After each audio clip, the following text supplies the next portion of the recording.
안녕하세요. 오늘은 비상 2학년 2학기 자습서 1단원 한번 같이 보도록 할게요. 원래는 추석 전에 올리고 싶었고, 이제 중등 내신 영상은 다 올리고 싶었는데, 이제 고등 인원이 좀 많아지면서 바빠져서 이제 못 올렸네요. 그래서 사실 이거 영상 찍는 게 우리 애들이 공부를 저렇게 안 해서 영상으로 다시 보라고 찍은 건데, 의외로 다른 친구들도 막 감사하다고 이제 막 댓글 남기고 막 그래서 되게 기쁩니다. 그래서 이것도 이 영상도 사실 뭐 한 명을 위한 거지만 혹시 다른 친구들도 영상을 보신다면 시험 잘 보시길 바랄게요. 자, 어쨌든 우리가 여기 1단원 내용을 보면은 이제 본은이나 말하니의 관점. 그래서 우리가 뭔가 이제 관점에 따라서 어떤 사건을 어떻게 바라볼 수 있느냐 그런 거를 말하는 작품으로 이제 그 일가라는 소설을 가져왔고 그리고 뒤에 민재의 꽃이라는 작품도 나오고 그리고 우리가 이런 어떤 관점의 차이 그런 거를 극복하기 위해서 어떤 대화가 필요한가 하고 이제 뒤에 공감하며 대화하기 이런 내용도 들어가 있는 단원이다. 여러분이 이렇게 생각을 해주시면 될 것 같아요. 그래서 일단은 우리가 일가라는 소설을 보게 되면 조금 많이 깁니다. 그래서 여러분이 이거 영상 보기 전에 한번 뭐 다 이미 보셨겠지. 이제 10월 2일이니까 다 보셨겠지만 이제 혹시라도 안 보셨으면 꼭 스스로 한번 읽어보고 들어주시길 바라고 그리고 우리가 일가라는 이제 기본적으로 소설이잖아요. 소설은 우리가 어휘는 기본입니다, 여러분. 그래서 일가라는 작품도 이제 작품이 되게 길다 보니까 어휘가 되게 조금 우리에게 낯선 어휘가 많이 들어갈 수밖에 없어요. 네, 이런 어휘들 잘 챙겨주시길 바라고, 이거는 뭐 고등까지도 똑같거든요. 뭐 고등 내신에서는 중등보다는 소설의 어휘가 조금 덜 나오는 편이지만, 그래도 언제든지 나올 수 있다 생각하고 여러분이 앞으로 어떤 소설을 공부하든 그게 내신 공부라면 이제, 이게 어휘가 이런 뜻이구나. 이런 거는 기본적으로 알아둬야 된다는 거 조금 잘 알아주셨으면 좋겠어요. 그래서 쭉쭉쭉 가보면 이제 여기 본문 개관이라고 나와 있는데 뭐 작가님은 공소음 작가님 중요하진 않고요. 자, 갈래 보면 현대소설, 단편소설, 그리고 성장소설이다. 네, 성장소설이라는 게 조금 중요해요. 자, 그래서 성장소설이란 건 이제 이 작품의 주인공이 되겠죠? 나 혹은 뭐 이제 어떤 중심인물이 성장하는 과정을 보여주는 걸 우리는 성장소설이라고 하는데 우리가 막 드라마도 성장 드라마 아니면 뭐 만화도 성장 만화 이런 게 있잖아요. 그런 작품들의 특징을 보면 주인공 그리고 혹은 뭐 중심인물이 보통 어떤 인물이냐면 청소년인 경우가 많아요. 청소년. 그러면 이런 성장물에서 왜 청소년으로 주인공을 많이 설정하냐? 그래, 그 이유를 생각을 해보면, 여러분, 쌤 같은, 아이씨, 화면이 끊겼네. 자, 다시. 성장소설에서 왜 청소년을 설정하는가? 우리가 생각을 해보면, 이제 쌤 같은 어른은 약간 성장하는 모습을 좀 보여주기가 쉽지가 않습니다. 약간 삶에 찌들어서 약간 뭐 현실에 좀 부정적이고 막 그럴 수밖에 없단 말이야. 근데 청소년은 어떤 존재야? 되게 순수하고 내 앞길이 가능성으로 가득한 그런 존재가 청소년이잖아요. 그러니까 이제 성장을 보여주기가 더 좋아져요. 성장을 더 잘 보여줄 수 있기 하기 위해 우리 이렇게 청소년을 주인공 뭐 중심인물로 설정한다 이렇게 알아두시면 될 것 같고 또 신체적으로도 청소년은 우리가 사춘기란 시기를 겪는 시기잖아요. 그래서 신체적으로도 정신적으로도 이제 급격하게 뭐 성장하고 변하는 시기 때문에 우리가 성장 소설에서는 이런 청소년을 보통 중심인물로 설정한다. 그러면 이렇게 아시면 될 것 같고 자, 성격 보면 일단은 비판적, 반어적 둘 다 매우 중요합니다. 그래서 이 작품을 통해 말하고자 하는 바가 무엇인지 우리가 알아둬야 되겠죠. 자, 그러면 어떤 거를 비판하느냐? 여러분 읽어봐서 아마 다들 아시겠지만 우리가 사실 여러분 그렇잖아. 쌤도 방금 이제 잠깐 집 밖에 뭐 분리수거 하러 갔다 왔는데 그 옆집 어른을 마주쳤는데 인사를 안 했어요. 쌤도 이제 싸가지가 없는 거죠. 어쨌든 우리가 옛날에는 약간 이런 주변 이웃들 혹은 뭐 친척들 이런 것에 대해 어떤 유대감이 되게 강했거든요. 근데 요즘 같은 경우에는 사실 친척들도 뭐 명절에 한번 만날까 말까 한 정도? 그리고 그 명절에 만나는 것도 뭐 5촌이 넘어가면 안 만나잖아요. 그쵸? 그런 어떤 세태에 대해 이제 비판적인 스탠스를 취하는 작품이 이 일가란 작품이다. 그래서 뭘 비판하는 가 우리가 써보면 말로 써보면 이런 어떤 가족 이기주의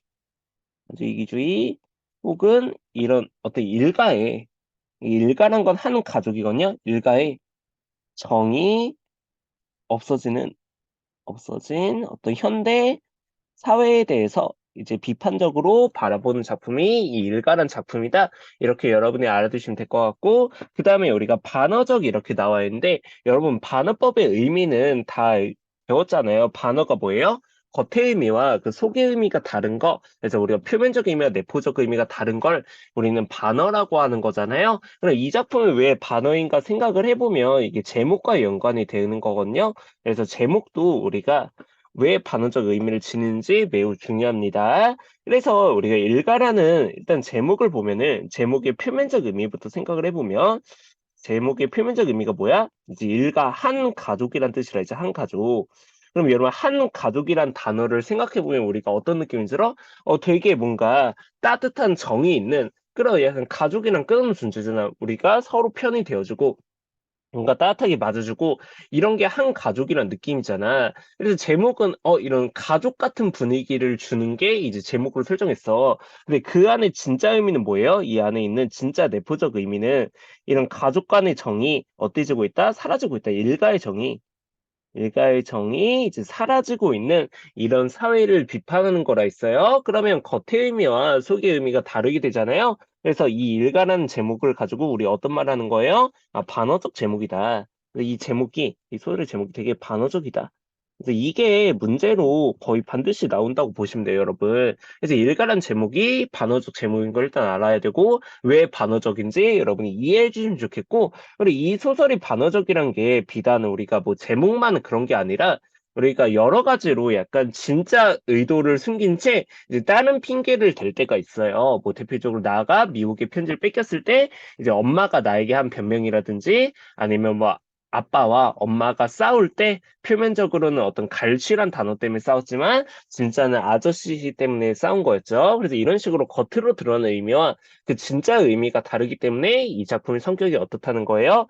단어적이다. 우리 중요하고요. 그 다음에 제재, 중심 제재는 이제 일가의 아저씨, 그러니까 나의 먼 친척골 되는 사람인데 이 아저씨가 찾아오면서 일어나는 여러 에피소드를 통해서 이런 사회들을 비판하고 있다. 이렇게 아시면 되고 당연히 주제 중요하죠. 일가 친척의 의미가 점점 사라져가는 현대 사회에 대한 비판과 반성이 들어있다. 그래서 반성 이런 말은 조금 여러분이 약간 어색할 수 있어. 이게 우리가 반성하는 건가? 근데 반성도 자서에 나왔으니까 맞는 말이라고 생각해 주시면 되는 거야, 그냥. 근데 이런 현대사회에 정이 없는 각박한 이런 게 약간 정이 없는 걸 각박하다 하잖아요. 그래서 이런 각박한 삶을 비판하는 게 이 일가란 작품이다. 그래서 여기 17쪽만 알아도 우리가 몇 문제는 맞출 수 있는 거냐? 한 문제는 맞출 수 있어요. 네, 여러분이 여기 17쪽 잘 봐두시고 이해하시고 네, 내용으로 가보면 되게 길어서 되게 빠르게 가볼게요. 빠르게 가보면 일단은 이제 뭐 분박을 한 날이었다 하면서 우리가 여기서 알 수 있는 건 과거를 뭐 하는 거다? 이제 회상하면서 시작하고 있다는 거. 그래서 이 작품은 이제 전체적으로 이제 현재 시점에서 벌어지다가 잠깐 뭐 과거로 돌아가고 다시 현재로 돌아가고 이렇게 시작할 거거든요. 그래서 우리가 이 작품은 역순행적 구성이다. 이렇게 일단은 말을 할 수 있겠네요. 역순행적 구성이다. 역수인적 구성이란 거는 시간의 순서대로 가지 않고 우리가 현재부터 시작해서 현재, 과거, 현재로 가는 구성을 우리는 역순행적 구성이라고 뭐 굳이 더 말을 하자면 우리가 역순행적이란 말 대신에 뭐 입체적 구성이다. 뭐 이런 말도 할 수 있다는 거 살짝만 알아두시면 좋겠고 그리고 이게 소설이잖아요. 소설인데 우리가 여기 보면은 뭐 우리 이런 말이 나오고 있어요. 그리고 여기서 뭐 나라는 말도 나오죠. 그러면 여러분 우리가 소설의 시점을 어떻게 판단해? 지금 이 나, 우리란 말이 나왔다는 건 서술자가 작품 안에 있는 거예요? 밖에 있는 거예요? 서술자가 작품 안에 등장인물인 거죠. 그래서 일단 1인칭인 거예요, 여러분.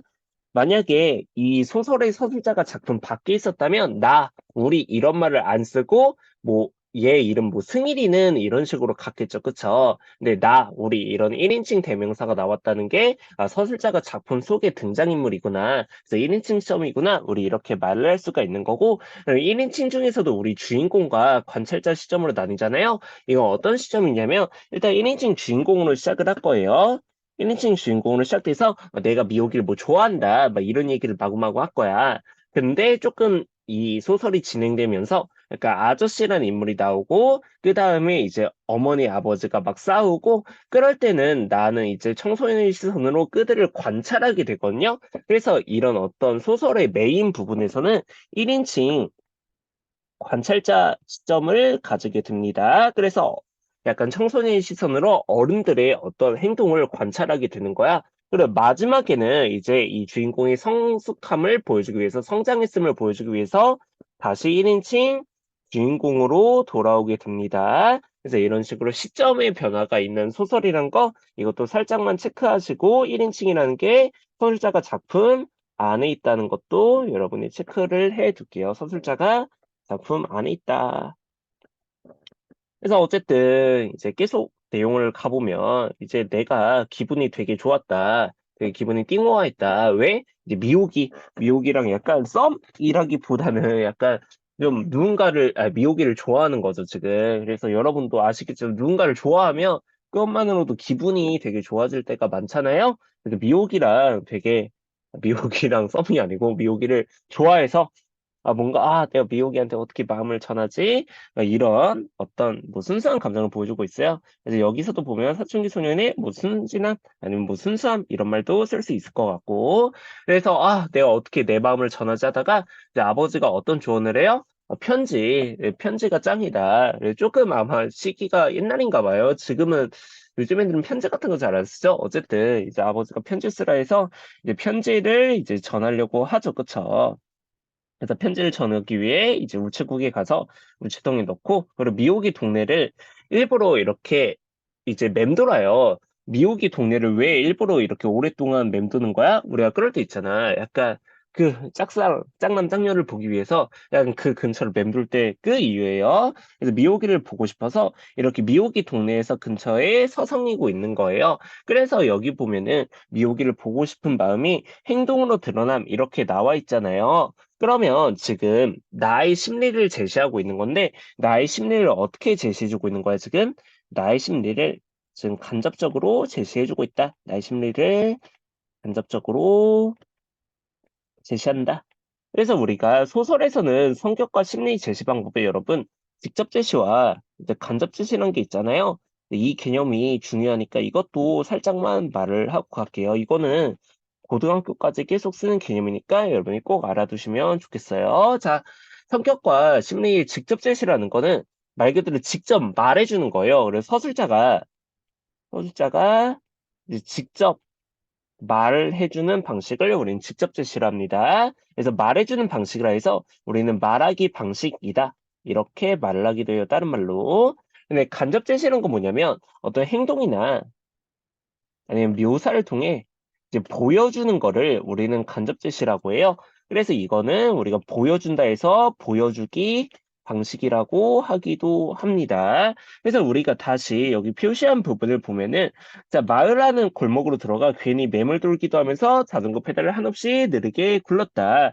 그래서 여기 부분만 떼놓고 보면은 나의 어떤 심리가 약간 내가 직접 말한 게 아니잖아. 그치? 근데 뭘 통해 우리가 알 수 있는 거야? 이런 행동을 통해서 생각을 해볼 수 있는 거죠. 근데 여기 부분만 떼놓고 보면은, 여기선 나의 심리가 간접 제시됐구나. 그래서 뭐 여기 부분이 중요하단 말은 아닌데, 소설에서 직접 제시, 간접 제시 자체가 중요한 개념이기 때문에, 이런 조금 알아두시면 좋겠고, 승인이가 아니네요. 휘창이네요. 승인이 누구였지? 승인이는 이제 다른 소설이었네요. 미안해요. 휘창이. 이제 정신이 없어. 그래서 어쨌든 동네에서 여자애들 뭐 마주치고 나는 이제 미호기 얼굴을 보고 싶었는데 미호기는 날 봐주지 않네. 하면서 혼자 약간 좀 혼자 궁상맞게 그렇게 하는 장면이었고 처음 부분은 그렇게 중요하진 않습니다. 근데 여기 우리가 시점 같은 경우에는 당연히 물어볼 수 있는 거니까 여러분이 잘 알아두시면 좋겠고 1인칭 주인공 시점으로 시작을 하지만 일부에서 1인칭 관찰자로 시작됐다가 마지막에 1인칭 주인공으로 돌아온다는 점 알아두시고 쭉쭉 넘어갈게요.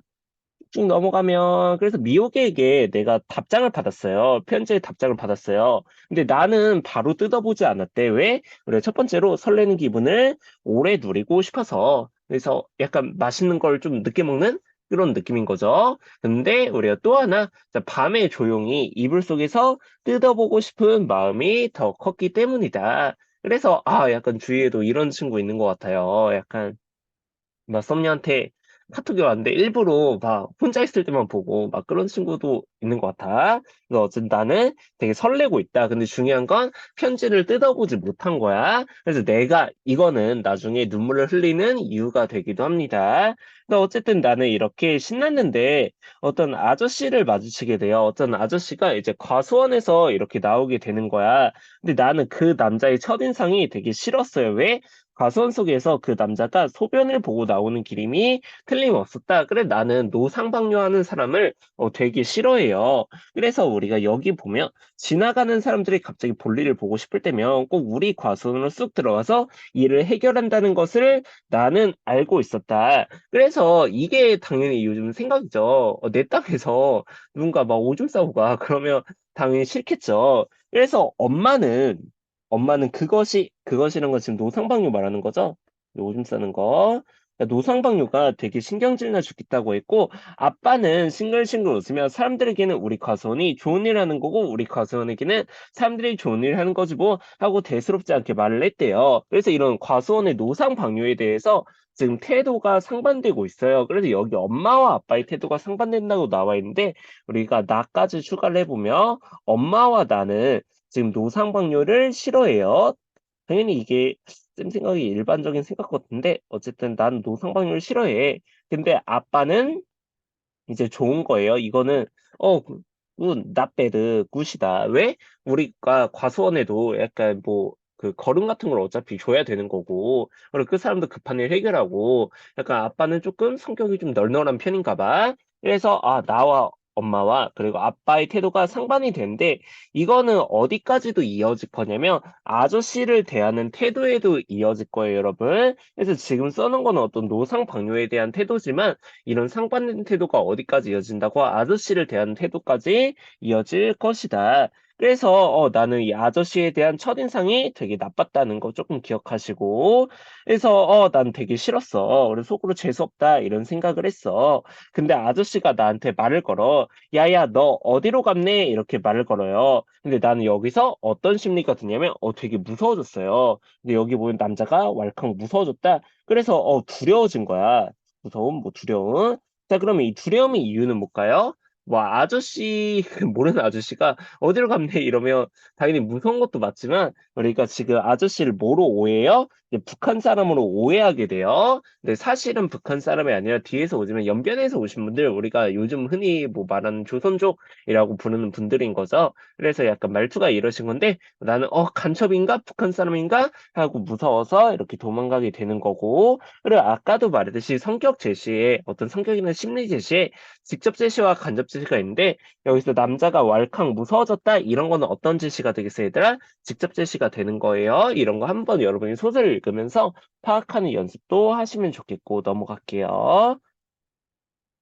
넘어가서 그래서 나는 그날 미호기 때문에 기분이 좋았었잖아. 근데 아저씨 때문에 약간 기분도 잡쳤다. 이렇게 말을 하고 있고 여기 아까도 말했지만 역순위적 구조를 띈다는 거. 시간의 흐름대로 가지 않고 현재, 과거, 현재 이런 식으로 처음 부분에서 역순위적 구성을 띈다는 거 여러분이 알아두시면 좋겠고 나의 심리 변화 어떻게 됐어요? 처음에 미호기 때문에 되게 설렜는데 아저씨를 만난 후에는 불쾌하고 이제 두려웠다. 이런 감정이 변했다는 거. 그리고 가족들의 상반되는 태도, 그래서 과수원에서 볼일을 보는 것도 이제 상반되는 태도지만 이게 아저씨를 대한 태도와도 연결될 거라는 거 체크하고 사실 여기도 별로 중요한 부분은 아니니까 이 정도만 알고 넘어가시면 될 것 같아요. 넘어갈게요. 넘어가서.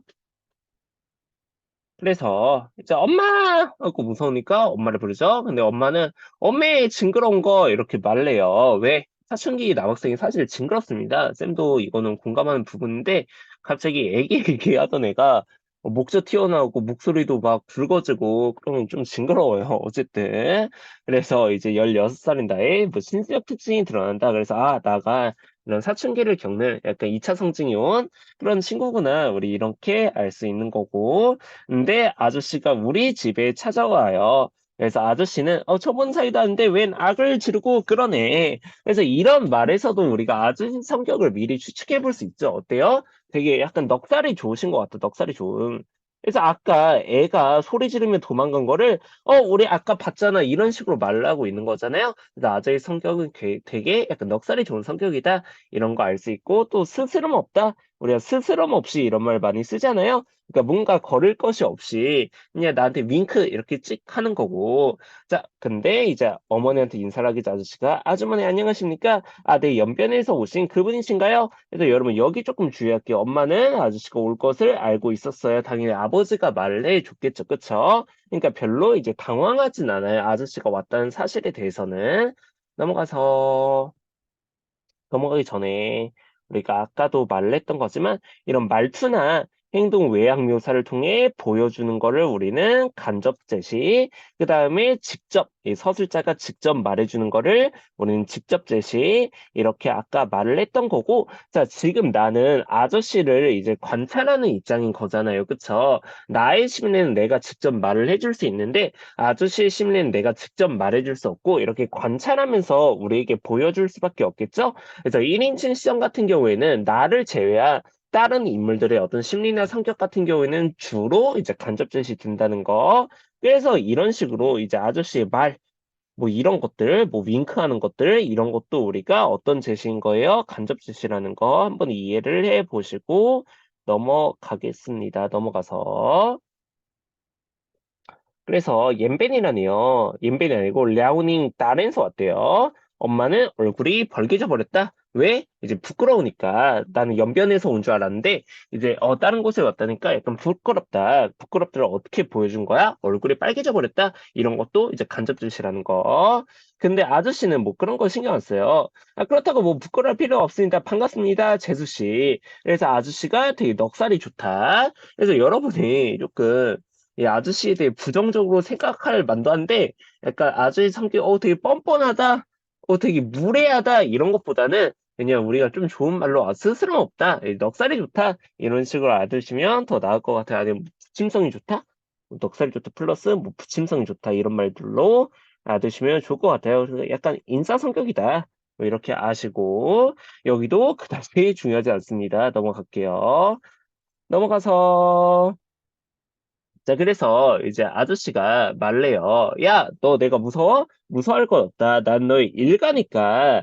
자, 그래서 우리가 여기 부분에서 뭐 문제가 많이 나오지 않지만, 그래도 체크를 하고 조금 말해 보면은 이게 이제 아저씨가 나의 가족에게, 가족에게 스스럼 없이 스스럼 없이 대하는 이유다. 이렇게 간단하게만 써놓을게요. 그래서 아저씨가 뭐 워낙 성격도 원래 좋으신 것도 있겠지만 이렇게 더욱더 이제 스스럼 없이 대하는 거는 아저씨는 지금 나의 가족을 뭐라고 생각하고 있는 거예요? 일가 진짜 한 가족이라 생각하기 때문에 이렇게 행동하는 거다. 여러분 이렇게 이해해 주시면 될 것 같아요. 그래서 여러분도 뭐 가족들 앞에서 내숭 떨진 않잖아요. 그쵸? 밖에서는 착한 척해도 우리가 가족들 앞에서는 약간 본성을 드러내잖아. 그냥 그런 느낌이라고 여러분 아시면 될 것 같아. 그래서 나는 이런 어쨌든 아저씨 때문에 편지를 뜯어보지도 못하고 책상에 멍하니 앉아 있었다. 이렇게 말을 하고 있고, 자, 아버지는 이 아저씨를 어떻게 맞이해요? 되게 반갑게 맞이하는 거예요. 그래서 아버지와 아저씨가 이렇게 반갑게 인사를 하는데 나는 그게 좋아 보였을까? 아니, 좋아 보이지 않았고 어떻게 반응하냐면 바야흐로 혈육 상봉이 감격적인 순간인가? 나가서 사진이라도 찍어줘야 하나? 이거 뭐 하는 거 얘들아? 이제 비꼬는 거예요, 비꼬는 거. 그래서 우리가 나의 태도를 보면은 여기서 냉소적이란 거예요, 여러분. 냉소적이란 게 약간 차가운 웃음. 우리가 직역을 하자면 한자를 그대로 해석하면 뭐 차가운 웃음? 그러니까 우리가 진짜로 막 웃겨서 웃는 게 아니라 그래. 막 이런 식으로 하는 거 있잖아. 약간 좀 차가운 웃음. 약간 이런 거에 대해 조금 좋게 보진 않는다는 거. 그래서 엄마한테 "엄마 누구예요? 누구긴 누구야." 일가지 이렇게 엄마가 대답을 해요. 그래서 엄마도 정확히 누군지 모르고 '아 그냥 먼 친척이다.' 근데 엄마는 이제 처음에 아저씨를 어떻게 대접하냐면 여기 손님으로 대접함 여기 부분은 조금 중요합니다. 여러분 표시를 할게요. 손님으로 대접한다는 걸 우리가 어떻게 할 수 있어? 이런 도리밥상 그래서 도리밥상을 접고 이제 교자상을 폈다. 그래서 여기 어휘가 나오는데 도리밥상은 그냥 어린아이용의 나지막 크고 둥근 밥상이라고 나와 있는데 우리가 그냥 집에서 간단하게 끼니 해결할 때 이렇게 작게 상 피는 걸 도리밥상이라 하는데 우리 교자상은 되게 큰 상이래요. 큰 상. 우리가 약간 명절에 그 검은색 피는 상 있잖아. 그게 교자상이라 생각을 하시면 돼요. 네, 도리밥상을 접고 교자상을 폈다는 건 아저씨를 조금 예의 있게 대접하려 하는 거죠. 네, 손님으로 대접하고 있다는 거. 근데 이게 왜 중요하냐면 뒤에서는 이제 이런 게 다 교자상을 치우고 이제 개다리 소반에 약간 뭐였지? 그 소금기 절인 멸치 쪼가리?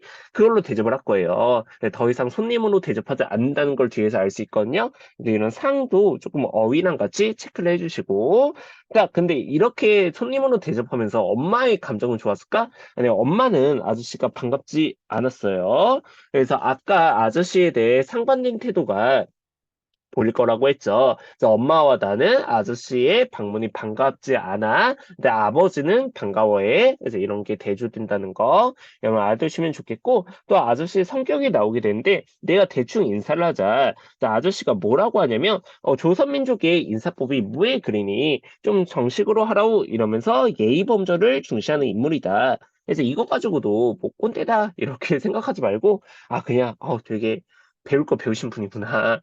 이렇게 여러분 그냥 아시면 좋을 것 같고 그리고 그래서 무릎 꿇고 아저씨한테 절을 했다. 그러니까 엎드려 절 받아먹기가 바로 이런 것이다. 그래서 여기 빈칸 뚫어놓고 어휘 가끔 나오거든요. 여기 엎드려 절 받아먹기 뜻이랑 같이 알아두시면 좋을 것 같고요. 계속 보면 아버지가 무슨 잘못이라도 저지른 사람처럼 안절부절 못했다. 절만 않고 냉큼 일어서고 싶었지만 그러면 또 버릇없는 한국아이는 소리 들을까 봐 무서워 가만히 앉아있을 수밖에 없었다. 그래서 아버지가 지금 여기서 안절부절 못한 이유는 뭐냐면 아저씨가 불편해서가 아니라 약간 아저씨의 눈치를 보는 거죠. 왜 나가 인사를 대충 해서 그것 때문에 아저씨의 심기가 조금 불편해졌을까 봐 그것 때문에 안절부절 못하는 거예요. 아직은 아빠는 아저씨가 뭐 빨리 가기를 바라진 않아요. 그런 거 조금 헷갈리지 마시고. 계속 보면 뭐 너에게는 당숙이 싫어한다. 당숙의 의미 요즘 친구들 잘 모르더라고요. 근데 옆에 어휘 잘 보시고 넘어가서 자, 그래서 가족들의 태도가 이렇게 상반된다는 거 조금 우리가 체크하고 뭐 상반이란 말 대신에 대조 아니면 뭐 대립적이다 이런 말 우리가 쓸 수도 있을 거고 아직 성격 우리가 좀 스스럼 없고 부친성 좋고 그다음에 넉살이 좋고 예의범들도 중시한다는 거 성격 잘 알아두시고요. 자, 일가의 반어성이 여기서 나와요. 그래서 여기 별표 2개 이거 아까도 말했지만 되게 중요하다고 했죠. 그래서 일가를 이제 겉으로만 봤을 때는 성가보니 갖고 같은 핀족을 이어받은 사람, 그러니까 한 가족이란 뜻이에요. 그러니까 일가라는 단어 자체는 되게 따뜻한 의미를 가지고 있는 거야. 근데 실제로 나의 가족의 태도, 엄마와 나의 태도는 어땠어요? 반갑지 않고 아저씨를 뭐 하고 있어? 부담스러워하고 있어. 그래서 이런 데서 일가의 반어성이 나온다.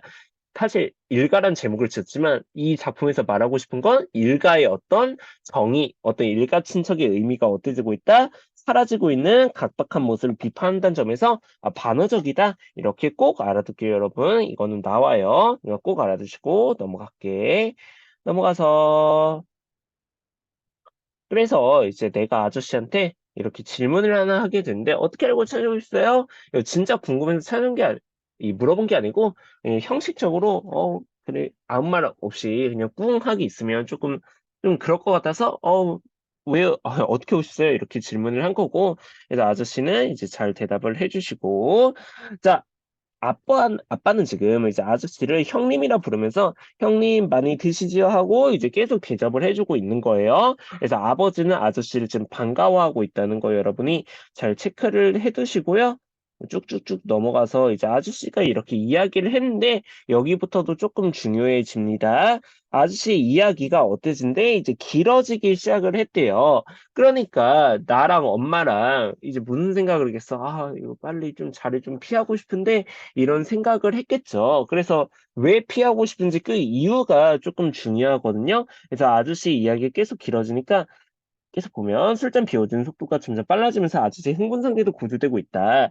의사에서는 소가 밥 달라고 매일 거렸다. 아버지는 안절부절 못하였다. 자, 여러분 여기서 아버지도 사실은 조금 자리를 피하고 싶어요. 왜 피하고 싶냐면 이 아저씨가 불편해서라기보다는 소에게 뭘 주고 싶어서 먹이를 줄 수가 없어서 지금 아저씨 때문에 소에게 먹이를 줄 수 없으니까 지금 잠깐 나갔다 오고 싶은 거야. 근데 손님을 앞에 두고 나갈 수가 없잖아요. 그래서 안절부절 못하는 거 얘들아. 여기서 아버지가 아저씨를 뭐 불편해한다 이러면 그거는 틀려요, 여러분. 조금 주의하시고요.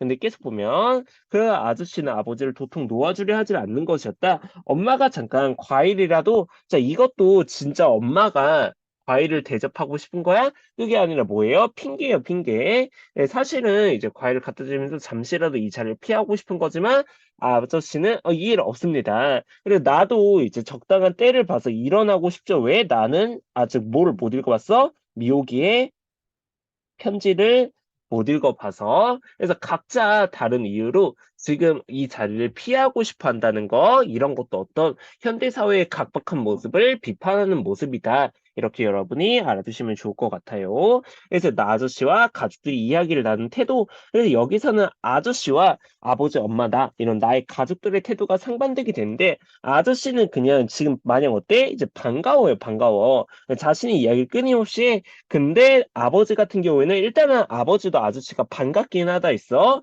근데 소가 이렇게 밥 달라고 우니까 그것 때문에 안절부절 못하고 있는 거고 엄마 같은 경우에는 그냥 약간 어머니 입장에 공감을 해보면 약간 모르는 약간 뭐 어른 남자 보면 당연히 불편하겠죠, 그쵸? 근데 핑계를 대며 잘 피하고 싶지만 그러지 못하다는 거. 그래서 어떤 핑계를 댔어요? 과일 이런 핑계를 댔고 이제 나는 미호기의 편지가 자꾸 생각나. 아직 못 읽어봤으니까. 그러니까 아저씨 말이 알바노야. 그래서 이제 아저씨와는 달리 나의 가족들은 아저씨 이야기가 끝나기만을 기다리고 있다는 거. 그 아저씨가 한국에 온 까닭 살짝만 체크하고 갈게요. 돈을 벌기 위해 왔습니다. 아저씨는 돈을 벌기 위해. 그래, 처지가 그렇게 부유한 처지는 아니다. 이런 것도 우리가 알 수가 있는 거고, 넘어갈게요. 넘어가서. 자, 그래서 아버지가 포기하고 어떻게 해요? 야, 상이야, 피창아. 너가 이제 이 외양간에 가서 소 먹이 좀 주고 와라. 이렇게 갔다 와요. 그래서 쭉쭉쭉 가보면, 네, 여러분 왼쪽 위에 시간을 보시면 알겠지만 쌤이 화장실 좀 다녀왔습니다. 안 끊고 갈라 했는데 쌤이 장염이 심해서 미안해요. 어쨌든 이제 나가 아버지 때문에 이제 우사에 소 먹이를 주러 가니까 이제 아저씨도 따라왔어요. 근데 아저씨가 뭐라 하냐면 그놈들 궁뎅이도 참 이렇게 말래요. 그래서 참이란 게 아저씨 어떤 특유의 말투거든요. 그래서 이 말투 조금 기억하고 우리가 나중에 또 중요하게 나오거든요. 네, 살짝만 기억하고 아저씨 이때까지 나는 아저씨에게 되게 좋은 느낌을 받지 않아요. 왜냐면 이 궁뎅이도 차음하는 것도 뭔가 나한테 하는 말 같아. 근데 약간 좀 기분 나쁠 만하잖아. 그치? 그래서 기분 좋은 느낌을 안 주고 되게 못마땅하게 생각을 했다.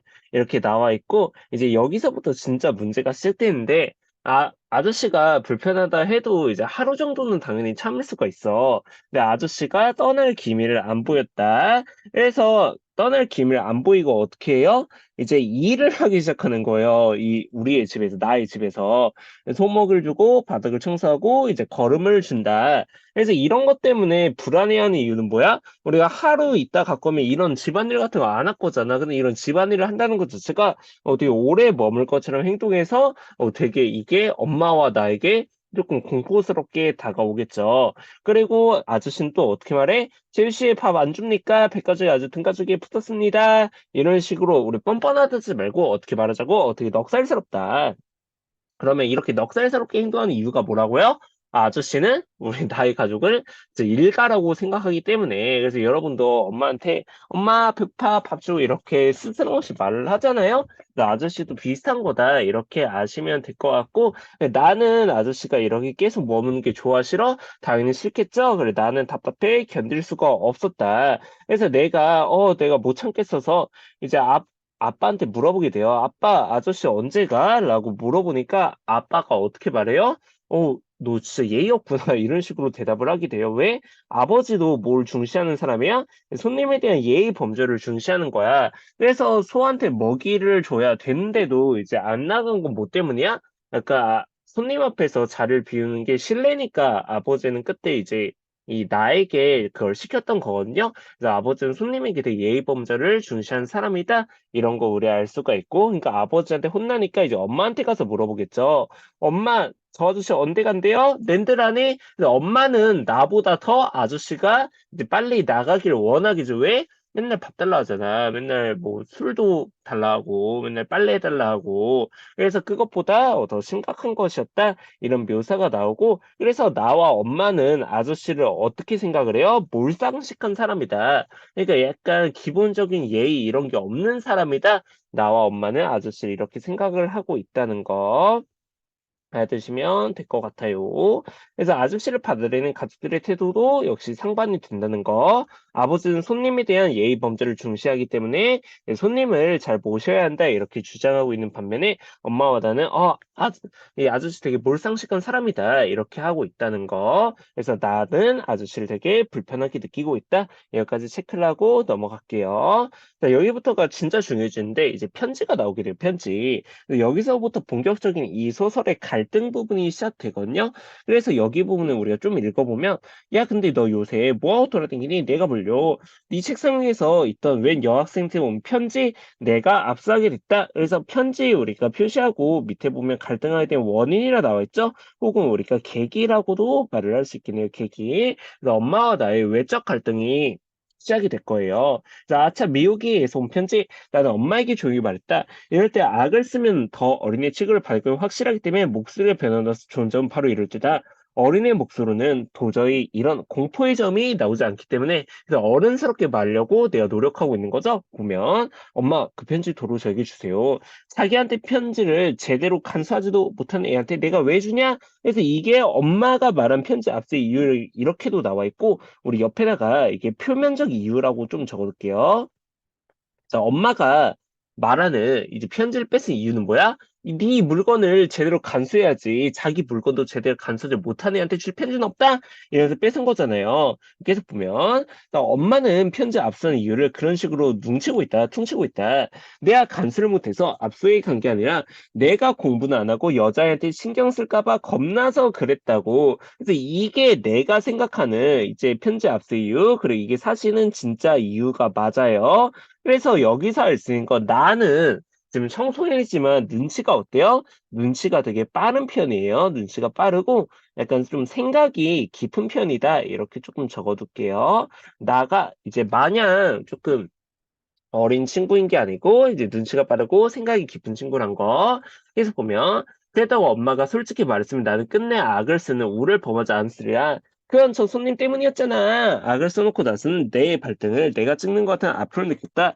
편지하고 손님은 무슨 상관이야? 하여간 그 편지 돌려줘요. 싫다면 왜 싫은 건데요? 난 될 대로 되라는 심정을 다지만 악을 꽤 쓰고 말았다. 너 공부에 지장이 있으니까 그렇다. 왜 이제 3학년인데 괜히 이성 문제에 휩쓸리다 보면 바닥으로 떨어진 건 순식간이야. 건너집 숨길이 봐라. 야쿠제랑 사귄다고 돌아다니다가 지난번에 성적이 꼴짝냈잖아. 그래서 나의 추측이 맞았던 거죠. 엄마의 진짜 이유는 뭐였던 거예요? 이성교제를 이제 학생이 하면 안 된다고 그렇게 생각을 하고 있는 거예요. 쌤도 어느 정도 동감입니다. 뭐 공부 때문이 아니라 이제 뭔가 학원에서 연애하는 꼴 보면 짜증나요. 그냥 근데 쥐어받고 싶어요. 연애 내 앞에서 하지 마세요. 어쨌든 꼴레이 됐잖아. 진짜 처음에는 솔직하지 않은 말에 그리고 지금은 듣기가 싫다는 엄마의 이실직고에 나는 그만 돌아버릴 것 같았다. 그래 나는 지금 엄마한테 어떻게 했어? 화가 났어요. 근데 이런 감정이 뒤에서 약간 바뀌게 될 거야. 처음에는 엄마한테 화났다는 거 조금 체크하시고 며칠 사이에 내 기분은 최고에서 최악으로 곤두박질 치고 말았다. 미호에게 답장을 받았을 때는 기분이 되게 설레고 되게 최고였는데 이제 압수당하니까 그래 아저씨까지 오니까 되게 최악이야. 나는 정신없이 안방으로 들어가 엄마가 숨긴 편지를 찾아 사방을 뒤지기 시작했다. 내 눈엔 거의 아무것도 보이지 않고 오직 미호기의 편지만이 눈앞에 어른거렸다. 엄마가 방문해서 낮고 조용히 을렁거리면서 한 마디를 내뱉었다. 완전 미쳐버렸구만. 자, 그래서 우리가 여기 이제 엄마가 미호기 보낸 편지를 압수한 까닭 이거 되게 중요합니다, 여러분. 이것도 문제에 나온다고 생각을 해주세요. 그래서 진짜 이유와 이제 겉으로 드러나는 이유가 나뉜다고 했죠. 그래서 겉으로 드러나는 이유를 우리는 표면적 이유, 겉으로 드러난 이유, 이면적 이유, 이게 속의 의미 혹은 우리가 내포적 의미 이런 식으로 말을 할 수 있거든요. 그래서 이것도 살짝만 다른 말로도 써놓고 자, 표면적 이유, 그러니까 이게 엄마가 주장한 이유죠. 표면적 이유는 엄마가 주장한 이유. 자, 엄마는 뭐 때문에 뺏었대요? 나가 자기 물건 제대로 간수하지 못해서 끄게 꼴보기 싫어 뺏었대.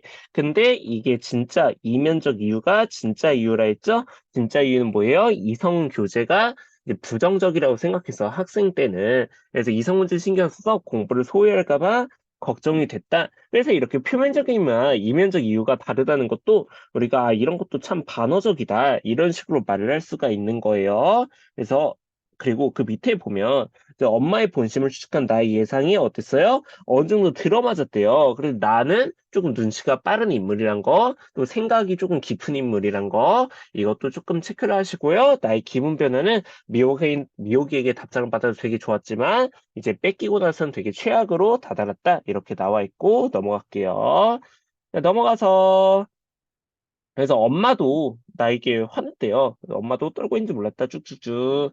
자, 근데 이제 아버지한테 이 얘기를 엄마가 하니까 아버지는 뭐라 해요? 아빠는 엄마와 달리 이성 경제를 긍정적으로 생각해서 야, 축하한다, 야, 이렇게 말을 해요. 그래서 이것 때문에 이성 교제에 대한 태도 때문에도 이제 아버지와 어머니가 지금 또 갈등을 일으키게 되는 거죠. 그래서 부부싸움을 시작해요. 그래서 왜 부부싸움을 시작하게 되냐면 이게 표면적 이유가 갈취라는 단어 때문이에요. 그래서 갈취라는 게 누군가에게 강제로 빼앗다 약간 부정적인 뉘앙스의 말이잖아. 그래서 엄마도 아빠가 이렇게 갈취라고 말한 것에 조금 꼬투리를 잡고 계속해서 말을 할 거야. 그래서 이게 엄마와 저 아빠의 갈등, 외적 갈등이죠? 외적 갈등이 어떤 표면적인 이유다 이렇게 생각을 해주시면 돼요. 엄마와 아빠의 외적 갈등의 표면적 이유가 이 뭐 어떤 단어 때문에 이 갈취란 단어 때문에 그래서 엄마와 아빠가 이렇게 싸우게 되는데 여기서부터 우리가 읽어보면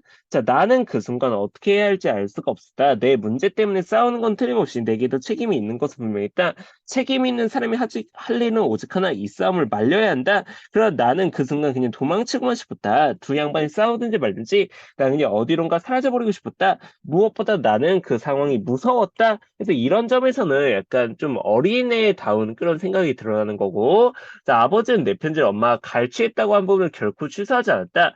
그런데 갈취했다는 말이 뭐 어쨌다고 그 말에 그렇게 엄마는 분개하는 것일까? 그래서 나는 이 부부싸움을 보면서 무섭다고 생각을 하면서도 좀 이상하다고 생각을 하는 거야. 갈취란 단어가 이렇게 서로 고집을 세우면서 싸울 만한 일인가? 이렇게 생각을 하고 있는 거죠. 그래 나는 어떻게 생각하는 거야? 근본적인 원인이 따로 있을 거다. 이렇게 생각을 하고 있는 거예요. 그래 눈치가 되게 빠르고 생각이 깊은 인물이란 거. 난 내 방으로 들어가 문을 잠가버렸다. 이 싸움이 끝나더라도 당분간 집안 냉기가 돌 것이다. 아버지 엄마의 싸움이 있고 나면 언제나 그러듯이 어렸을 땐 막연히 공포스럽던 냉기가 이젠 넌덜이 날 것이 분명했다. 난 이제 16살이다. 공포스러움을 계속 참고만 있어야 했던 시절은 지났던 얘기다. 나도 이제 내 생활이 있고 내 생각이 있고 내 인격이 있다. 난 내 생활과 내 생각과 내 인격을 존중받지 못하도 무시당하며 살고 싶진 않다. 무시당하고 살아도 그것이 무시당하는 건지 아닌지조차 분간 못할 나이는 아니다. 그래서 나는 이제 집에서 약간 언제까지 어린애 취급을 취급을 받고 싶지 않다는 거야. 나의 의견도 있는 거고, 나의 의견을 이렇게 존중받고 싶다, 이렇게 생각을 하고 있는 거예요. 자습서에는 어떻게 나와 있냐면, 자신의 존재를 깊이 있게 생각하고 있대. 그래서 이런 게 어떤 거의 성격이라고? 성장소설의 성격이다. 근데 우리가 이런 성장소설의 성격을 잘 보여주기 위해선 주인공을 어떤 나이대로 설정해야 됐다고? 청소년으로 설정해야 됐다고? 이런 것들을 다 연관지어서 여러분이 이해해 주셨으면 좋겠고, 넘어갈게요. 넘어가서 쭉쭉쭉 가보면, 쭉쭉쭉 가보면, 여기서 내가 어떤 생각을 하냐면, 이 세상은 오직 나만이 나를 책임져야 하는 나이를 먹어버린 것 같은 기분이 들었다. 근데 나는 엄마와 아빠의 부부싸움을 보면서 일단은 무서웠고, 그 다음에, 이제 이런 걸 보니까 내 인생은 내가 나만이 책임질 수 있구나, 이런 생각을 하게 돼요. 그래서 이제 고독감을 느끼게 된다는 거, 고독감이라는 단어도 여러분에게 조금 이제 어색하게 다가올 수 있으니까, 이 부부싸움을 보면서 고독감을 느꼈다. 이거 맞는 선지다. 이렇게 조금 기억을 해둘게요. 그래서 이제 엄마와 아버지의 갈등이 시작되는데 이 표면적 원인, 그 겉으로 드러나는 원인 뭐라 했어요, 여러분? 이 갈취라는 단어 때문에 지금 싸우고 있는 거야. 근데 근본적 원인이 따로 있겠죠? 근본적 원인은 뭐겠어, 얘들아? 아저씨 때문에 싸우는 거예요, 지금. 아빠는 아저씨를 계속 손님으로 대접하고 싶어 하잖아, 그치? 근데 엄마는 어때요? 엄마는 빨리 아저씨가 나갔으면 좋겠어요. 근데 이런 아저씨란 말을 입 밖에 꺼내지 않고 이제 갈취라고만 싸우는 건 어떤 이유겠어? 그래도 이제 손님으로 왔는데 아저씨가 이런 말을 들으면 조금 집안 망신이잖아. 그치? 그러니까 이제 아저씨가 들을까봐 갈취라는 단어로만 싸우고 있지만 진짜 이유는 뭐라고요? 여러분 아저씨가 오고 그 엄마와 아빠의 상반된 태도가 사실은 근본적 원인이다 이렇게 생각하시고 여기서도 중요하고요. 그다음에 표면적 원인과 그 안에 있는 이면적 원인, 뭐 근본적 원인이 다르니까 이런 것도 되게 반어적이다. 우리 이렇게 말을 할 수 있고 여기서 외적 갈등뿐만 아니라 내적 갈등도 일어나요. 근데 내적 갈등은 이제 내가 하게 되는데 내가 나의 편지 때문에 일어난 거니까 내가 말려야 한다. 나 한편으로는 도망치고 싶다 하면서 나의 존재를 성찰하게 된 거죠. 그래서 여기 내적 갈등도 있다는 거 체크를 해두도록 하겠습니다. 넘어가서 자, 엄마 아빠의 싸움은 쉽게 끝날 것 같지 않았다. 그래서 뭐 애들 가서 싸우세요. 칼취, 칼취, 칼취. 막 이런 식으로 싸우세요.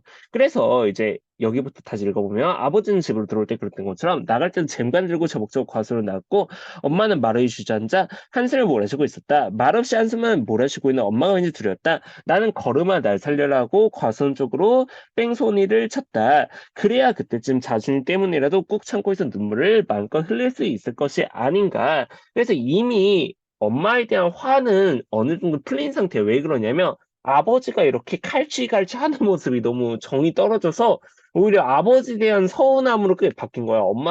엄마에 대한 어떤 분노가 아버지에 대한 서운함으로 바뀌었다는 거. 그래서 여기 부분도 이제 내가 엄마를 보고 이제 무서운 게 그 엄마한테 혼날까 봐 이런 이유보다는 뭐 때문이야? 엄마가 여기 뒤에서 나오듯이 엄마가 울 수 있게 어떻게 준 거야? 배려를 해준 거죠. 자식 앞에서 울면 엄마도 참 그럴 테니까 근데 엄마가 울 수 있게 배려를 해준 거란 거 이런 것들이 내가 어떤 성격에도 되게 속이 깊다. 속 깊은 면모를 드러낸다. 이렇게 이해를 해주시고. 자, 근데 나는 알고 있었대요. 사실 엄마, 아빠가 저렇게 대답할 수 없는 이 밑바닥 감정에는 분명 아저씨의 존재가 있다. 내가 눈치가 빠르다 했어요. 이게 근본적인 이유가 맞아요, 여러분. 그 아저씨 때문에 싸우고 있는 거야. 그러나 엄마도 아빠도 아저씨에 대한 말은 이 끝에도 올리지 않았다. 그 이유는 아까 말했듯이 아저씨를 손님으로 이제 모셔왔는데 아저씨가 이런 말을 듣게 되면 좀 그건 너무 예의가 아니잖아요. 그래서 그런 것 때문에 이제 올리지 않고 있었다는 거. 네, 넘어갈게요. 넘어가서 자, 다음 장으로 가보면 이제 아버지와 아저씨는 배나말에서 뭐 술을 마시고 있대요. 나를 아버지가 불렀다. 근데 나는 아버지가 부른데도 못 들은 척했다. 그래서 엄마에 대한 분노가 지금 누구에 대한 불만으로 바뀌었다 했어? 아버지에 대한 불만으로 바뀌었다 했어. 근데 처음에는 엄마에 대해 내가 되게 화났으니까 아빠가 갈치라고 처음 말했을 때는 어떤 감정이 들었어? 통쾌함을 느꼈어. 근데 아빠가 이렇게 너무 칼치 칼치 칼치 이렇게 말을 하고 있으니까 이런 통쾌함이 뭘로 바뀐 거야? 아버지에 대한 어떤 서운함? 혹은 뭐 불만 이런 걸로 바뀌게 됐다는 거 살짝만 체크하시고요. 그리고 여기 부분도 은근히 시험에 나와서 읽어보면 자 어느 한쪽이 그냥 넘어가지면 유야무야 없었던 일처럼 끝날 수도 있는 문제를 가지고 두 양반은 그렇게 이따금 팽팽히 고집을 부린 것이다.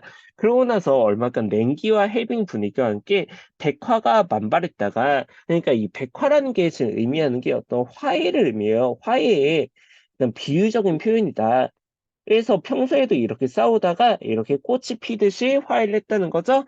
다시 공포에 고집 부린 날이 그동안 깜빡 잊고 있었던지 찾아오고 그다음에 저 창이야 아저씨한테 술 한잔 따라 드리라 아버지가 말랬는데 쟁반이 되게 초라했대요. 보면 너무 오래되어서 소금기가 버석버석 올라온 멸치 한 주먹과 밥풀이 섞여 있는 지저분한 고추장 종지 이런 건 손님한테 대접할 상은 아니잖아요. 그쵸? 그래서 이런 걸 통해 우리 뭘 할 수 있는 거야? 아저씨를 더 이상 손님으로 대접하지 않는구나. 그래서 아까 아저씨가 처음 왔을 때는 교자상 그 네모난 그 우리가 명절 때 피는 뭐 검은색 상 그걸 폈었는데 이제는 이런 식으로 푸대접을 하고 있는 거죠. 더 이상 손님으로 대접하지 않는구나. 이런 태도의 변화 알 수가 있는 거고 그럼에도 여전히 아저씨는 나를 친근하게 생각하고 있다. 뭐 이런 말에서 알 수 있고요. 그리고 쭉쭉쭉 가보면 자 엄마도 분명 아저씨가 나에게 술 준 걸 보았을 것이다. 그러나 엄마는 아무 말도 않고 조용히 편지를 내밀었대요.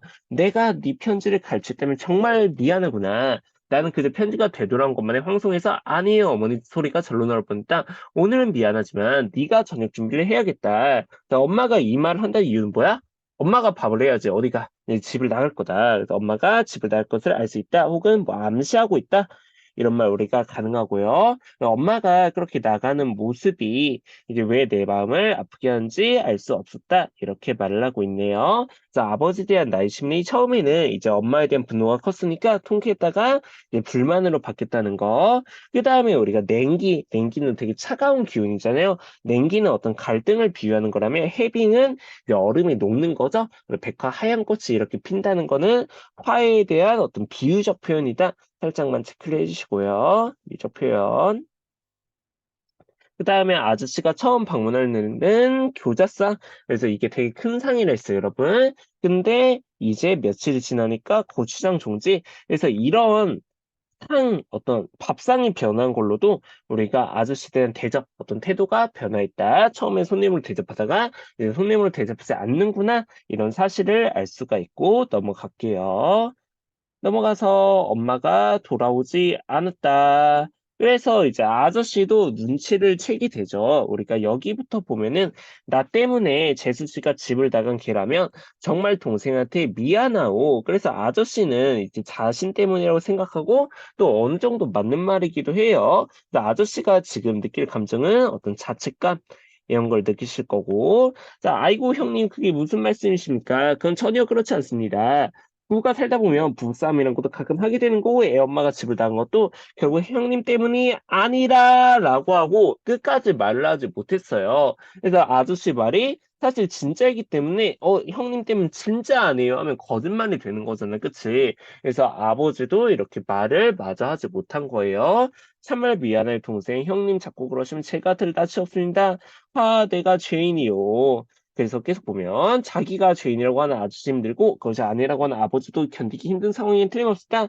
그러나 무엇보다도 힘든 사람 바로 나였다. 나로 말할 것 같으면 미국에 의해서 내 의지, 내 감정과는 상관없이 끝종 선고 을 받은 참이기 때문이다.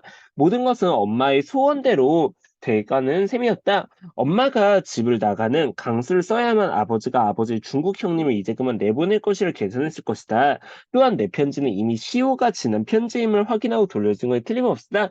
미호기는 그 편지에 썼던 것이다. 네가 정말 나를 좋아한다며 오늘 학교 끝나고 교회 뒤 느티나무로 밑으로 와. 그럼 네 마음을 받아줄게. 오늘도 안 나온다면 너와 이제 끝종이야.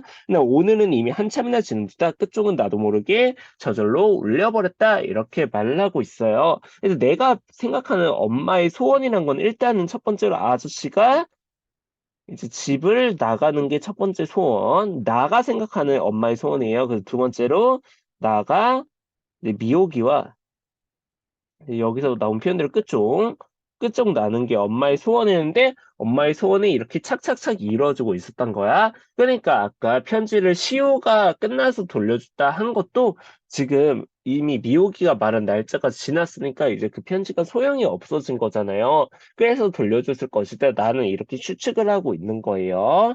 그래서 우리가 오른쪽으로 가보면 나가 생각하는 엄마의 행동에 담긴 의미 여기 부분 중요합니다. 그래서 엄마가 집을 나간 이유는 아저씨를 그래야지 내보낼 것이라고 계산했기 때문이다. 그리고 엄마가 편지를 나에게 돌려준 거는 이미 시효가 지났다. 그러니까 유효 기간이 지났으니까 이제 미호기는 끝났겠지 하고 돌려준 것이 틀림없다. 이게 나가 추측하는 엄마의 행동에 담긴 의미고 중요합니다. 넘어가서. 근데 여기서 나가 한 번 더 생각을 하게 돼요. 그러나 정말 그런 것인가? 생각해보면 엄마는 사실 아저씨한테 그렇게 많은 불만을 가졌던 것은 아니었던 것 같기도 하다. 아버지와 싸울 때도 아저씨에 관한 말은 한마디도 안 하지 않나? 아저씨는 존재가 엄마 아빠의 싸움에 영향을 미친다고 여겼던 건 순전히 나 혼자만의 생각이었을 수도 있다. 그리고 엄마가 정말 내 편지를 뜯어보지 않았을 수도 있지 않은가? 유효기간이 끝난 줄은 모르고 그래서 엄마가 잘못했다 싶어 돌려준 것인지도 모른다. 그래서 내가 이렇게 엄마를 앞에서 안 좋게 생각을 했지만 정말 그럴까? 아닐 수도 있지 않을까? 라고 여기 보면 나가 현재 상황을 어떻게 돌아보고 있대요? 냉정하게 돌아보고 있다. 혹은 뭐 냉철하게 돌아보고 있다. 이런 말이 가능하다는 점 은근히 나오니까 체크 좀 하시고 자 그런 생각을 하고 있잖아요. 엄마 없는 집안이 사람 사는 집 같지가 않았다.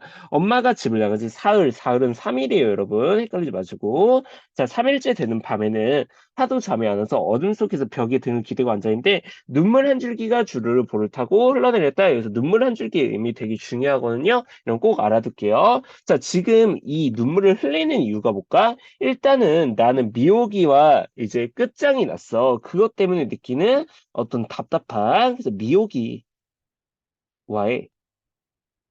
관계가 끝났다는 어떤 답답함 때문에 그다음에 지금 엄마가 집을 나간 상황이고 나는 엄마가 정말로 그냥 순수한 의도로 돌려준 것일 수도 있겠다 이렇게 생각을 하고 있잖아요. 그래서 갑자기 그렇게 생각을 하니까 엄마에 대한 빈자리가 되게 크게 느껴지는 거야. 그래서 엄마가 집을 나간 것에 대한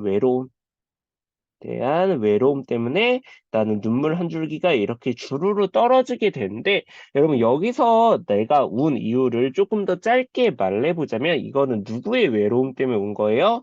나의 외로움 때문에 울게 된 거예요. 근데 이 눈물이 뒤에서 흘리는 눈물은 타인의 외로움 때문에 눈물 흘리게 되거든요. 그래서 이제 눈물의 의미가 다르다는 거 우리 꼭 알고 갈게요. 네, 여기까지가 절정 부분이었고요. 여러분 절정 말 나왔으니까 간단하게 말하면 소설에서 우리가 팔등전개, 위기절정, 결말 이렇게 5단계로 나뉘잖아요. 근데 절정은 어느 단계 얘들아?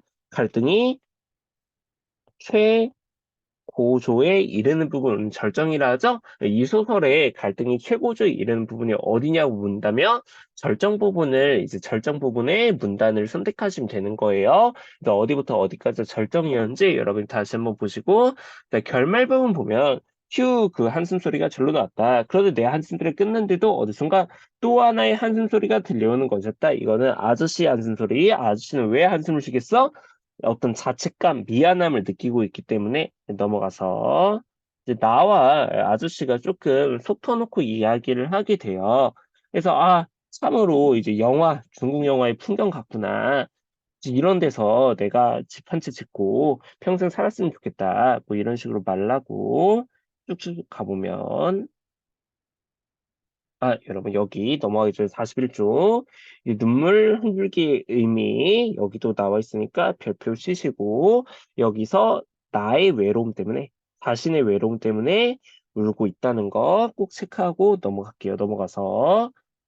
자, 그래서 아저씨가 이제 좀 옛날 얘기를 하게 되는데 아저씨가 어떻게 자라왔나 그런 가정 환경을 이야기하게 돼요. 근데 아저씨의 이야기를 들어보면은 이제 아저씨의 외 할아버지는 어떤 포획물이 있으면 그거를 동네 사람들이 다 나눠줬대. 근데 아저씨는 어떤 환경에서 자란 거야? 되게 정이 많은 환경에서 이렇게 자라오신 거야. 가족들 간의 어떤 정이 많은 그런 환경에서 그러다 보니까 우리 가족들한테도 이렇게 스스럼없이 대하게 되는 거고 그리고 우리가 여기 표시한 부분 여기 지금 표시한 부분 읽어보면 아저씨가 옛날에 되게 가난한 처지 혹은 뭐 고단한 처지에서 살았다는 것도 알 수가 있는 거예요. 그 아저씨가 어떻게 살아왔는지 그런 것도 우리가 간단히 가난한 처지 혹은 정이 많은 환경에서 자라왔다 이런 거를 여러분이 알아두시면 좋겠고 나는 그 소리를 듣고 이제 무슨 생각을 하냐면 아저씨도 참 이렇게 말래요. 그래서 여기 나오는 참은 중요하거든요, 여러분. 나의 가족이 말하는 참은 중요해. 참은 원래 누구의 말투였어? 아저씨의 말투였죠? 근데 어느샌가 나의 가족들이 아저씨의 말투를 어떻게 할 거야? 이제 따라하게 될 거예요. 자, 여러분도 그런 경우 있을 거야. 내가 되게 친한 친구나 아니면 되게 남친 여친이랑 뭐 오래되고 그러다 보면은 말투가 진짜 옮아요. 좋아하는 사람끼리는 말투가 옮게 되거든요. 근데 여기서 참 이렇게 이런 말투가 옮게 된 것도 이제 심리적 거리가 어떻게 됐다? 가까워졌다. 가까워짐. 그래서 이게 나의 가족이 참이라고 말하는 의미예요, 여러분. 이것도 중요하니까 체크를 하시고요. 그래서 엄마가 돌아와요. 엄마가 돌아오고 아저씨가 집을 나갔죠? 그래서 아버지도 형님도 참 이런 것도 심리적 거리가 가까워진 걸 말해주고 있는 거고. 그리고 엄마도 참 이렇게 말을 해요. 그래서 이런 것도 엄마도 어느새 아저씨에 대해 약간 미운 정 같은 게 들었다. 근데 나는 엄마한테 이제 "어디 갔다 왔냐?" 이런 걸 물어요, 안 물어요? 물어보지 않아요. 왜? 물으면 쑥스러워할 테니까 엄마가. 그래서 내가 어리지만 되게 어른스러운 태도를 지니고 있다는 거 그런 거 말해 주고 있는 거고요. 아저씨의 말투를 닮아가는 것의 의미 우리 중요하다고 했습니다. 심리적 거리가 어때진다고요? 가까워진다. 가까워졌음을 보여준다. 이렇게 알아두시면 되고 넘어가서 자 시간이 흐르고 나는 이제 곧 고등학생이 된대요. 여기부터는 다 읽어볼게. 자, 중학교 3학년을 돌아본다. 그중에 잊을 수 없는 사람 있는 사건이 무엇일까? 벽에 등을 기대고 생각해본다. 사람이라면 당연히 미호기가 떠오른다. 나는 언젠가 미호기 때문에 지금처럼 벽에 등을 기대고 앉아서 붉은 눈물을 흘린 적이 있다. 나는 그걸 똑똑히 기억하고 있다. 그런데 참 이상하다. 똑같이 미호기를 생각한데도 지금은 왜 눈물이 나지 않는 걸까? 그래서 미혹에 대한 나의 태도 변화 이렇게 나오고요. 또한 나의 성장을 보여주기도 해요. 그래서 여러분도 아마 그런 경험이 있을 수 있는데 여러분 나이 때는 뭐 이거는 뭐 나이만의 문제는 아니겠지만 어쨌든 여러분 나이 때는 약간 뭐 남친 여친이랑 헤어진다거나 아니면 뭐 썸녀남이랑 잘 안 됐다거나 했을 때는 되게 뭔가 어른도 그런 사람 있지만 세상이 무너진 느낌을 받을 수가 있는데 사실은 이제 다른 인연이 되게 많잖아요. 그쵸? 그래서 지금은 나는 그런 미호기를 떠올려도 이제 눈물이 나지 않는다는 거야. 이런 게 내가 성장했음을 보여주고 있는 거고 계속 보면 내가 큰 것일까 아니면 내가 마음 편한 것일까 아니면 알 수 없는 일이다. 아버지 말씀 맞다나 알려고 하지 않아도 언젠간 저도 알게 된 날이 올 것이다. 시간이라면 사건이라면 물론 부부싸움으로 인한 어머니의 가출 꺼낼 것이다. 근데 일가라는 사람이 있으지 중국에서 온 아저씨 나이 당수 나는 왜 그를 까맣게 잊고 있었던 것일까? 그러나 나는 맹세코 아저씨를 한 번도 잊은 적이 없다. 내가 아저씨를 잊었다면 지금 이 순간 왜 그를 생각하고 눈물이 난단 말인가? 여기서 눈물의 의미가 되게 중요합니다, 여러분. 자, 아까는 나의 외로움, 그러니까 엄마가 나갔다는 외로움, 그 미호기가 끝났다는 것에 대한 막막함 이런 것 때문에 울었다면 지금 눈물은 왜 우는 거냐? 우리 이유를 미리 써볼게요. 아저씨의, 아저씨의 외로움에 이제 공감했기 때문에 나는 지금 눈물을 흘리고 있는 거예요. 이제 이거는 결국 타인의 외로움 때문에 내가 눈물을 흘리게 된 거죠. 그래서 아저씨 입장에 우리가 한번 공감을 해보자. 아저씨는 이제 먼 땅에서 한국까지 와서 오랜만에 이제 가족이라고 생각하는 사람들을 만났어. 근데 가족들은 자기를 반겨서 반겨주지 않았어? 반겨주지 않았고 결국 자기 때문에 엄마가 집을 나간 것처럼 느껴지게 됐잖아요. 그쵸? 그런 아저씨가 이제 부득불 새벽에 기차를 타고 떠나는 그 감정이 어땠을까? 되게 뭔가 쓸쓸하고 외로웠겠죠. 그 아저씨의 외로움에 공감하면서 내가 지금 뭘 흘리게 되는 거예요? 눈물을 흘리게 된다는 거. 그래서 이 1년 전에는 나는 나의 외로움 때문에 울었지만 지금은 타인의 외로움에 공감하면서 눈물을 흘린다는 거 이런 게 나의 뭘 보여주는 거야 얘들아? 나의 성장을 보여준다는 거 너무 중요합니다 여러분. 이 소설이 성장 소설이기 때문에 이런 부분이 너무 중요한 거야. 그래서 꼭 체크를 해두시고요. 계속 읽어보면 자 아침에 밥 먹으면서 나는 아버지에게 물었다. 아버지 일가는 분요. 누구 아니 아버지 잊으셨어요? 아 그 형님 말이야? 네 지금도 연락하시나요? 글쎄다. 워낙에 형님들이 많아서 말이지. 아버지가 인싸인가 봐. 근데 어쨌든 아버지는 아저씨에 대해 벌써 까먹으려고 말라고 되게 무심한 태도를 보이고 있다. 근데 아버지 정말 그분이 아버지 사촌 형님 맞아요? 이생에 사촌 한 사람 어딨니? 그래서 오리무중이었다. 그런데 나야말로 왜 스승스럽게 그 아저씨를 궁금해하는 것일까? 내가 정말 크기는 큰 것일까? 이제야말로 누군가에 대해서 알고 싶어하는 걸 보니 말이다. 국어생이 그랬다. 내가 내 외로움 때문에 울을 때는 아직 그가 덜 컸다는 증거고 나와 상관없는 남의 외로움 때문에 울 수 있다며 이미 그가 다 컸다는 걸 의미한다. 그는 이제 더 이상 어린애가 아니다. 정말 좋은 말 같아요. 역시 국어 선생님이 약간 조금 문학적인 말을 잘하셔. 쌤도 이 말을 보니 좀 울컥하네. 여러분도 날 위해 울어주기를. 어쨌든 더 이상 어린이가 아니다. 선생님이 그 말을 할 때는 무슨 뜻인지 정말 몰랐다. 그러나 나는 어둠 속에서 벽에 등을 기대고 앉아있을 때 알게 되었다. 작년 이맘때 나는 미호기 때문에 울었다. 1년 전 그 울음. 그러나 나는 지금 나의 일과 나의 당숙 때문에 아저씨 때문에 울고 있는 나를 종종 발견하게 된다. 미호기를 생각하며 울 때는 미호기가 내 마음을 알아주지 않은 게 원통해서 울었음을, 그러니까 자신의 외로움 때문에 울었음을 나는 알고 있다. 근데 지금 눈물은 내가 타인의 외로움, 아저씨의 외로움에 모했기 때문에 공감했기 때문에 운다는 거, 이런 것이 성장했음을 보여준다는 거 너무 중요하다 했고, 자, 눈물은 왜 나오는 것일까? 이것도 나중에 저절로 알아주는 눈물일까? 그것은 아직 알 수 없다. 다만 한 가지 내가 할 수 있는 거는 어떤 한 사람의 외로움이 이제서 내게로 전해져 왔다는 것뿐은 나는 이제 17살이다. 더 이상 어린이가 아닌 것이다. 하면서 작품이 마무리되고 있네요. 그래서 나의 변화와 성장, 여기 부분 중요하니까 다시 한번 체크하시고 꼭 읽어보시고요. 그 다음에 아버지의 태도는 어떻게 변했냐. 처음엔 정성껏 대접하다가 이제 금방 잊어버렸어. 그래서 이런 것도 이런 현대사회의 모습을 보여준다. 그 다음에 우리가 45쪽에 맨 아래쪽 이것도 우리 별표 좀 쳐놓을게요. 자, 본인이나 말하니의 특성 및 효과. 그래서 우리가 이제 말하니 어떤 관점을 말하겠다고 했잖아. 여기서 서술자의 관점, 서술자를 이제 청소년으로 설정한 이유, 물론 성장하는 모습을 더 잘 보여주기 위해서 이것도 있지만 우리가 한 가지 이유가 더 있거든요. 우리가 1학기 때 아마 이상한 선생님이라는 소설을 배웠을 거예요. 그때도 서술자가 어린아이였는데 그때 어린아이로 설정한 이유는 뭐였어요? 그 뼘박 박 선생님의 부정적인 면모를 더 부각하면서 풍자를 더 효과적으로 하기 위해 그랬다고 우리가 배웠었잖아요. 그럼 여기서도 우리가 비슷한 말을 하고 있거든요. 나는 아직 미숙해. 16살의 어린애야, 청소년이야.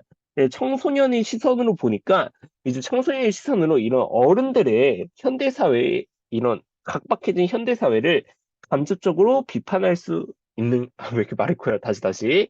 자, 청소년의 시선으로 바라보니까, 이런 어린아이의 시선으로 바라보니까, 비교적 순수한 시선으로 바라보니까, 이런 어른들의 약간 현대사회에서 부정적인 어떤 각박한 모습, 이런 거를 더 어떻게 비판할 수 있다? 효과적으로 비판할 수 있다. 그래서 간접적으로 효과적으로 비판할 수 있고, 반성을 유도한다. 야, 지금 어린애도 이런 식으로 타인의 공감에 타인의 외로움에 공감해주면서 눈물 흘리는데 어른들 니네 뭐하냐? 이런 식으로 반성을 유도할 수 있게 해준다는 거예요. 그다음에 그 다음 효과 보면 나는 점차 아저씨 외로움에 공감하며 정신적으로 성장하게 된데 이를 통해 현대사회에 만연한 가족 이기주의의 극복 가능성을 제시했다. 이 부분도 우리가 조금 표시해놓고 잘 알아두면 되는데 아이패드가 꺼졌네요. 다시 킬게. 다시 마무리. 그래서 극복 가능성을 제시해 준다는 거.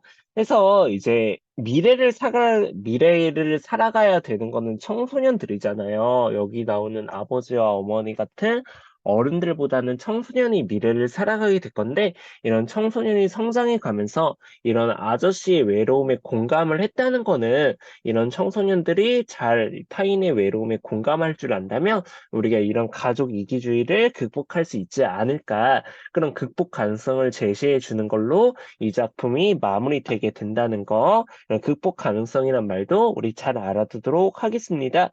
그래서 우리 이제 이 일가라는 작품 끝났고, 되게 길어요. 그쵸? 근데 되게 길지만 내용 자체는 비상 출판사가 좀 타 출판사들에 비해서 그런 감이 있긴 한데, 좀 내용은 어렵지 않아요, 여러분. 중요한 포인트가 어느 정도 정해져 있으니까 우리 수업하면서 이렇게 별표 쳤던 부분 있잖아요. 그 부분만 잘 이제 봐주시고 그리고 이제 기출 문제들 많이 풀어보신다면 어려움 없이 전부 맞을 수 있지 않을까 그렇게 생각을 합니다. 그래서 여러분 항상 응원하고 이 영상을 보는 누구든지 간에 항상 응원하고 항상 파이팅입니다. 파이팅!